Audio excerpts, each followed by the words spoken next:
Un autre aspect miraculeux du Coran est qu'il a révélé à l'avance un certain nombre d'événements importants qui allaient se produire dans l'avenir. Une autre information sur l'avenir apportée par le Coran se trouve dans le premier verset de la sourate Ar-Rum, mot qui désigne l'Empire byzantin, la partie orientale de l'Empire romain. Ces versets affirment que l'Empire byzantin avait connu une grande défaite, mais qu'il obtiendrait bientôt la victoire.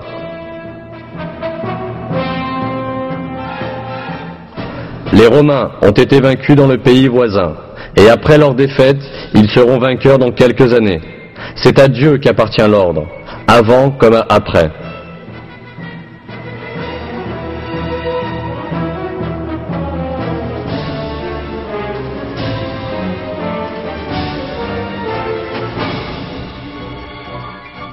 Ces versets furent révélés vers l'an 620 de l'ère chrétienne, près de 7 ans après la défaite cinglante infligée par les Perses aux chrétiens de Byzance.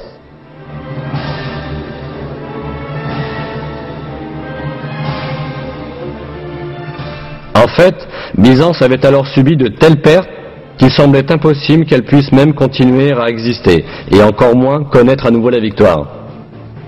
Non seulement les Perses, mais aussi les Avars, les Slaves et les Lombards constituaient de graves menaces pour l'Empire byzantin.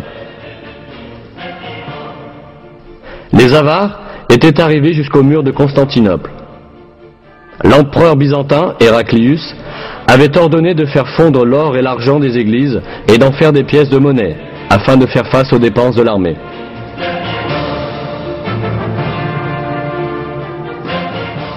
De nombreux gouverneurs s'étaient révoltés contre l'empereur Héraclius, et l'empire était au bord de l'effondrement. La Mésopotamie, la Cilicie, la Syrie, la Palestine, l'Égypte et l'Arménie, qui avaient auparavant appartenu à Byzance, avaient été envahis par les Perses idolâtres. En bref, tout le monde s'attendait à ce que l'Empire byzantin soit anéanti. C'est à ce moment-là que les premiers versets de la sourate Ar-Rum ont été révélés, annonçant que Byzance triompherait à nouveau dans quelques années. Environ 7 ans après la révélation des premiers versets de la sourate Ar-Rum, en décembre 627 de l'ère chrétienne, une bataille décisive eut lieu à Ninive, entre Byzance et l'Empire perse. Et cette fois, à la surprise générale, l'armée byzantine vainquit les Perses. Quelques mois plus tard, les Perses durent conclure un accord avec Byzance, les obligeant à rendre les territoires qu'ils lui avaient pris. En fin de compte, la victoire des Romains, proclamée par Dieu dans le Coran, s'était miraculeusement réalisée.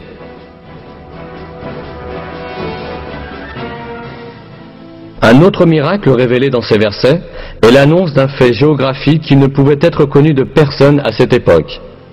Dans le 3e verset de la sourate Ar-Rum, nous apprenons que les Romains ont été vaincus dans la région la plus basse de la terre. Cette expression, Adna el-Ard en arabe, a été interprétée dans la plupart des traductions comme signifiant un endroit voisin.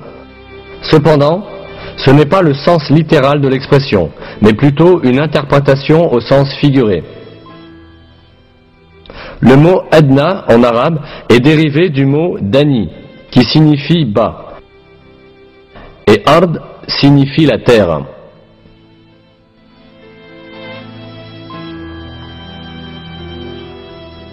Donc, l'expression Adna el-Ard signifie l'endroit le plus bas de la terre. Ce qui est très intéressant, c'est que des batailles cruciales de la guerre entre l'Empire byzantin et les Perses, où les Byzantins avaient été vaincus et avaient perdu Jérusalem, s'étaient réellement déroulées à l'endroit le plus bas de la terre. Cette région est le bassin de la mer Morte, qui se situe à l'intersection de territoires appartenant à la Syrie, à la Palestine et à la Jordanie. La mer Morte, s'étendant à 395 mètres au-dessous du niveau de la mer, est la région la plus basse de la terre. Cela signifie que les Byzantins furent vaincus à l'endroit le plus bas du monde, exactement comme l'affirme le verset.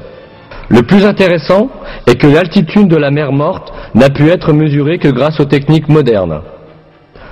Auparavant, il était impossible à quiconque de savoir que c'était la région la plus basse sur la surface de la Terre. Pourtant, le Coran affirme que cette région est le point le plus bas de la terre.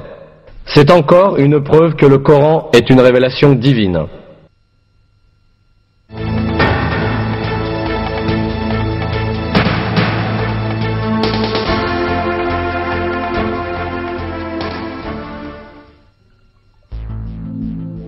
À part ces caractéristiques miraculeuses que nous avons examinées jusqu'ici, le Coran comporte aussi un miracle mathématique.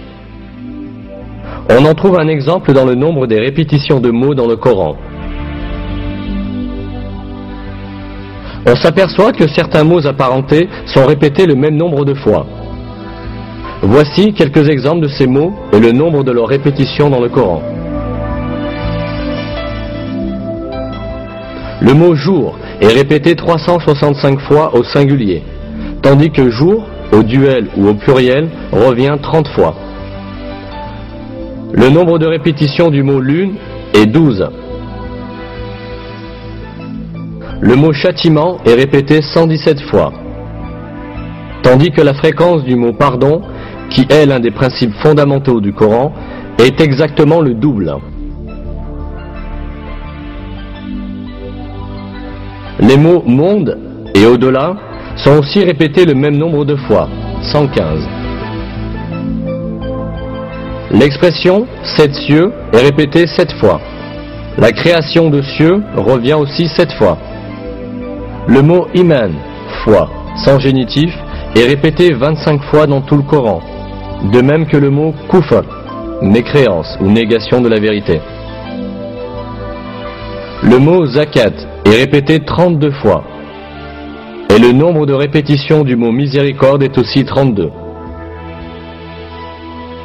L'expression « les vertueux » est employée 6 fois, tandis que les libertins est employé moitié moins souvent, c'est-à-dire 3 fois.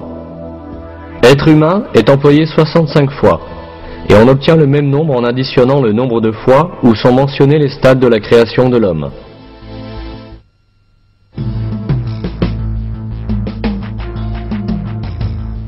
Tout ce que nous avons vu jusqu'à présent montre une réalité manifeste. Le Coran est un livre si extraordinaire que tout ce qu'il rapporte s'est avéré vrai, et que des faits que nul n'aurait pu connaître à l'époque ont été annoncés dans ces versets.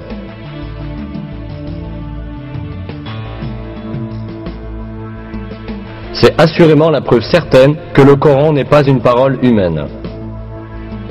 Le Coran est la parole de Dieu, l'auteur de toutes choses, le Tout-Puissant dont le savoir s'étend à toutes choses. Dans un verset, Dieu nous dit sur le Coran: « S'ils provenaient d'un autre que Dieu, ils y trouveraient certes maintes contradictions. » Non seulement le Coran ne contient pas de contradictions, mais chaque information qu'il apporte révèle, chaque jour un peu plus, le miracle de ce livre divin. Il appartient à l'homme de s'attacher fermement à ce livre divin révélé par Dieu, et d'en faire son seul et unique guide. Dans l'un des versets, Dieu nous lance cet appel. Ceci est un livre béni que nous avons fait descendre. Suivez-le donc, et soyez pieux, ainsi peut-être vous sera-t-il fait miséricorde.